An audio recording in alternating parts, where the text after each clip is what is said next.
Welcome to our channel, our health and wellness. So today we are going to discuss about further part of the chapter chemical coordination and integration. So now we are going to discuss about hormones of the neurohypophysis or posterior lobe of pituitary. Neurohypophysis कोई hormone secrete नहीं करता, लेकिन ये store करता है और to hormones को release करता है, that is antidiuretic hormone and oxytocin. Antidiuretic hormone को हम वासोप्रेसिन भी कहते हैं और आर्जीप्रेसिन भी कहते हैं और आर्जिनिन वासोप्रेसिन भी कहते हैं. ये सिक्रीट होता है by supraoptic nerve cells of hypothalamus और न्यूरोहाइपोफाइसिस में स्टोर किया जाता है. ये इसका फंक्शन ये होता है कि ये आर्टीरियोल्स के कॉन्स्ट्रिक्शन को कॉज करता है और ब्लड प्रेशर को बढ़ाता है. एंटीडायरेटिक हार्मोन इसे इसलिए कहते हैं क्योंकि ये जो आपके किडनीज के नेफ्रॉन्स होते हैं वहाँ से रीअब्जॉर्प्शन ऑफ वाटर को इन्फ्लुएंस करता है, आपके यूरिन आउटपुट को इफ़ेक्ट करता है. अगर हाइपर सिक्रीशन होता है एंटीडायरेटिक हार्मोन का तो कंसनट्रेटेड हार्मोन सिक्रीट होती है, कंसनट्रेटेड यूरिन का प्रोडक्शन होता है जिसको हम एंटीडायरेसिस भी कहते हैं. हाइपोसिक्रीशन होता है अगर एडीएच का, तो इससे बहुत ज़्यादा large quantities of dilute urine का प्रोडक्शन होता है जिसको हम वाटर डायरेसिस भी कहते हैं या फिर डायबिटीज़ इंसिपिडस भी कहते हैं. इससे क्या होता है कि थर्स्ट बहुत ज़्यादा हो जाता है और डिहाइड्रेशन हो जाता है हमारी बॉडी का. नेक्स्ट आ जाता है आपका पीनियल ग्लैंड, जो कि आपके कॉर्पस कोलोजम के बैक पार्ट पर लोकेटेड होता है या फिर डोर्सल साइड ऑफ फोरब्रेन पर भी लोकेटेड होता है. ये आपका सिक्रीट करता है मेलेटोनिन हार्मोन. मेलेटोनिन हार्मोन का इनहिबिशन होता है by blue light emission. Melatonin आपके डायनल रिदम को रेगुलेट करता है, जैसे स्लीप वेक साइकिल को रेगुलेट करेगा, मेटाबॉलिज्म को रेगुलेट करेगा, पिगमेंटेशन को रेगुलेट करेगा, आपके मेंस्ट्रुअल साइकिल को रेगुलेट करेगा, बॉडी टेम्परेचर को रेगुलेट करता है. ये ऐसा ग्लैंड है जो आपके एंडोक्राइन और नर्वस सिस्टम को आपस में कनेक्ट करता है. नेक्स्ट आ जाता है बहुत इंपॉर्टेंट थायराइड ग्लैंड. इसमें 2 लोब्स होते हैं जो कि ट्रैकिया से अटैच्ड होते हैं और इस्थमस से कनेक्टेड होते हैं आपस में. इसमें फॉलिकल्स होते हैं, स्ट्रोमल टिश्यूज़ होते हैं. आपका जो थायराइड फॉलिकल होता है इसमें फॉलिकुलर सेल्स होते हैं.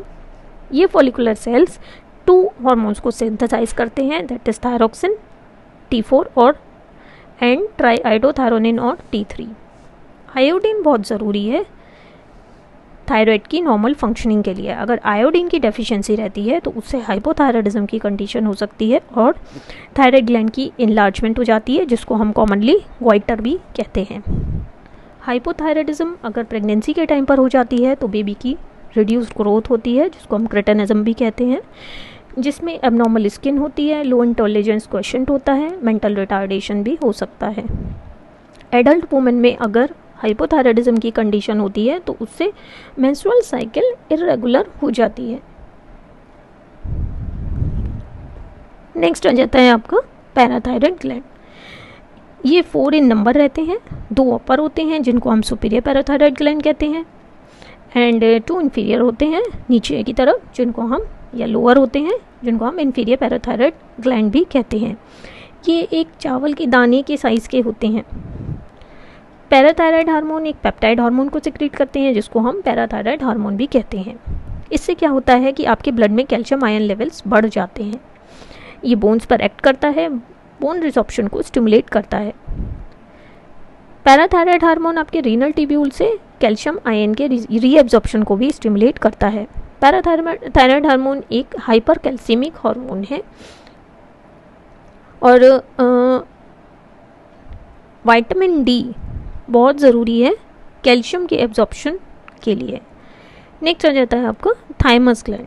थाइमस ग्लैंड एक ग्लोबुलर स्ट्रक्चर होता है जो कि आपके डोर्सल साइड ऑफ हार्ट पर लोकेटेड होता है. चाइल्डहुड में सबसे ज़्यादा साइज़ होता है इसका. ये पेप्टाइड हार्मोन सिक्रीट करता है जिनको हम थाइमोसिन्स कहते हैं. ये आपके थाइमोसिन्स जो होते हैं आपके टी लिम्फोसाइट्स के डिफ्रेंशिएट में बहुत इंपॉर्टेंट रोल प्ले करते हैं जो कि सेल मीडिएटेड इम्यूनिटी के लिए रिस्पॉन्सिबल होते हैं. थाइमस आपके जैसे जैसे एजिंग बढ़ती है थाइमस डीजनरेट हो जाता है जिसकी वजह से इम्यून रिस्पॉन्सेस वीक हो जाते हैं. नेक्स्ट आ जाता है आपका adrenal glands. Adrenal glands pair 2 इन नंबर होते हैं और आपके किडनी के एंटीरियर पार्ट पर लोकेटेड होते हैं. ग्लैंड में 2 टाइप्स ऑफ टिश्यू होते हैं, outer is cortex and the inner is medulla. Adrenal medulla 2 catecholamine hormones को सिक्रीट करता है, one is adrenaline and the another one is noradrenaline. ये सिक्रीट होते हैं in response to stress and during emergency situations. तो इस वजह से इनको हम एमरजेंसी हार्मोन्स भी कहते हैं या hormones of fight, flight and fear भी कहते हैं। एड्रेनल कॉर्टेक्स की 3 लेयर्स होती हैं, one is zona glomerulosa that is outer layer, next one is zona fasciculata that is middle layer and the last one is zona reticularis that is inner layer. Adrenal cortex बहुत सारे hormone secrete करता है जिनको हम corticoids कहते हैं। Corticoids जो होते हैं कार्बोहाइड्रेट मेटाबॉलिज्म के लिए इन्वॉल्व होते हैं, इसलिए हम इनको ग्लूकोकॉर्टिकॉइड्स कहते हैं। एग्जाम्पल हो जाता है आपका कॉर्टिसोल। ग्लूकोकॉर्टिकॉइड्स आपके ग्लूकोन्यूजेनेसिस को स्टिमुलेट करते हैं, लाइपोलाइसिस को स्टिमुलेट करते हैं एंड प्रोटियोलाइसिस को भी स्टिमुलेट करते हैं। नेक्स्ट आ जाता है आपका पेनक्रियाज। पेनक्रियाज को हम कॉम्पोजिट ग्लैंड भी कहते हैं क्योंकि इसका 2 पार्ट्स होते हैं, endocrine gland and exocrine gland. Exocrine part इसका डाइजेस्टिव सिस्टम में हेल्प करता है, जबकि एंडोक्राइन ग्लैंड इसका ग्लूकोज मेटाबॉलिज्म में हेल्प करता है। एंडोक्राइन पेनक्रियाज में कुछ सेल्स होते हैं जिनको हम आइसलेट्स ऑफ लैंगरहैंस भी कहते हैं। आइसलेट्स ऑफ लैंगरहैंस में 2 टाइप्स ऑफ सेल्स होते हैं, one is alpha cell and another one is beta cell.